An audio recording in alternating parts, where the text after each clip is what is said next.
Pernah nggak lo ngerasa kalau musuh terbesar dalam hidup lo saat ini adalah angka di aplikasi m-banking yang muncul tiap bulan? Si tagihan cicilan. Banyak dari kita, terutama lo yang masuk kategori smart middle class, punya mimpi yang sama, yaitu bebas utang. Lo pengen banget secepat mungkin melunasi KPR, lunasin cicilan mobil, biar bisa tidur tenang tanpa beban. Tapi, gimana kalau gue bilang, ambisi lo buat lunasin utang secepat mungkin itu justru bisa jadi pintu masuk menuju bencana finansial yang lebih besar? Gue mau kasih tahu satu fakta yang mungkin bakal bikin otak lo ribut sebentar. Memiliki utang 1 miliar dengan uang tunai 1 miliar di bank jauh lebih aman daripada memiliki utang 0 tapi tabungan lu juga 0. Kenapa? Karena di dunia nyata lo nggak bisa beli beras pakai tembok rumah lu, dan lo nggak bisa bayar tagihan rumah sakit pakai sertifikat tanah yang udah lunas. Di video ini kita bakal bedah sebuah konsep bernama the safety trap. Kita bakal bahas kenapa likuiditas jauh lebih penting daripada ekuitas, dan kenapa secara matematis lunasin utang lebih cepat itu seringkali keputusan yang boncos.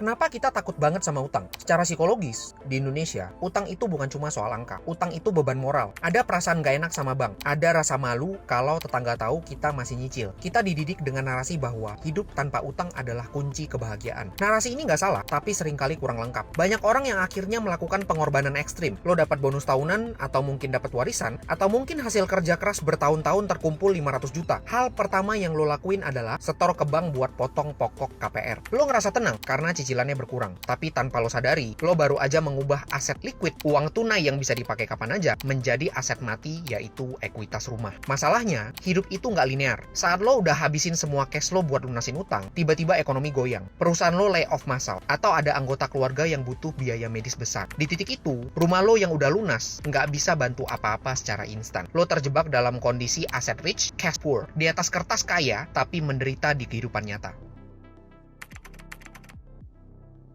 Oke, sekarang kita masuk ke bagian favorit gue, yaitu bedah data. Kita hitung-hitungan secara objektif, bukan pakai perasaan. Bayangkan lo punya sisa utang KPR 500 juta dengan bunga floating di angka 9%. Terus lo punya uang tunai 500 juta hasil nabung. Kalau lo pakai uang itu buat lunasin KPR sekarang, lo bakal kena yang namanya penalty fee. Rata-rata bank di Indonesia narik 1-3% untuk pelunasan dipercepat. Artinya, lo udah rugi sekitar 5-15 juta di awal, cuma untuk punya hak melunasi utang lo sendiri. Sekarang, bayangkan kalau uang 500 juta itu lo taruh di instrumen investasi yang aman, misal obligasi negara atau SBN yang returnnya bisa di angka 6-7%, atau mungkin instrumen lain yang lebih agresif dengan expected return 10%. Tapi kan bunga KPR 9%, sedangkan hasil investasi cuma 7%. Berarti gua rugi 2% dong. Secara matematika sederhana, iya, tapi lo lupa satu faktor krusial, yaitu inflasi dan nilai waktu uang atau time value of money. Uang 5 juta itu yang lo bayarkan sebagai cicilan hari ini, nilainya bakal kerasa lebih ringan 5-10 tahun lagi karena inflasi. Sedangkan uang tunai 500 juta yang lo pegang sekarang adalah senjata paling kuat yang lo punya untuk menghadapi ketidakpastian. Belum lagi kalau kita bicara soal pajak. Bunga deposito atau obligasi ada PPh final. Tapi ingat, likuiditas itu punya premi harga. Premi harga dari ketenangan lo bisa akses duit kapanpun itu jauh lebih mahal daripada selisih bunga 2% tadi.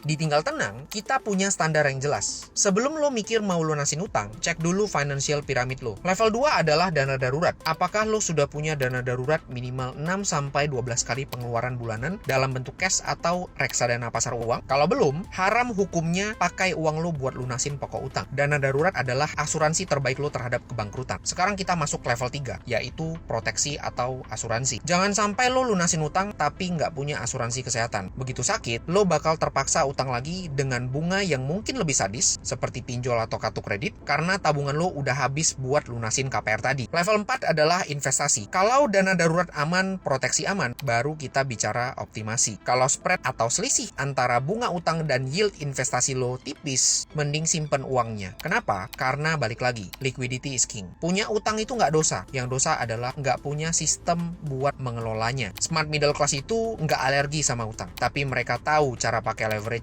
buat tetap cuan. Jadi, apakah gua ngelarang lo buat lunasin utang? Enggak. Tujuan akhirnya tetap sama. Kita mau hidup tenang tanpa beban. Tapi, tenang itu subjektif. Buat sebagian orang, tenang itu artinya nggak punya tagihan. Tapi buat orang yang paham resiko, tenang itu artinya punya cash yang cukup buat bertahan hidup meskipun badai ekonomi datang besok pagi. Jangan terjebak dalam safety trap. Jangan sampai lo terlalu sibuk membangun benteng berupa aset fisik, sampai lo lupa nyimpen logistik berupa uang tunai. Karena saat perang ekonomi terjadi, lo nggak bisa makan tembok benteng lo. Gua mau lo coba cek lagi posisi keuangan lo hari ini. Mana yang lebih bikin lo tenang? Lihat angka utang jadi nol tapi tabungan kosong, atau lihat angka utang masih ada tapi lo punya kendali penuh atas uang tunai lo. Kalau lo mau tahu kalkulator perhitungan apakah mending lunasin utang atau investasi, gua udah siapin toolsnya di blog. Linknya ada di deskripsi. Gua Ferdi, strategis lo ditinggal tenang. Optimasi hidup lo karena hidup tenang itu pilihan bukan kebetulan. Sampai ketemu lagi di video berikutnya. Bye.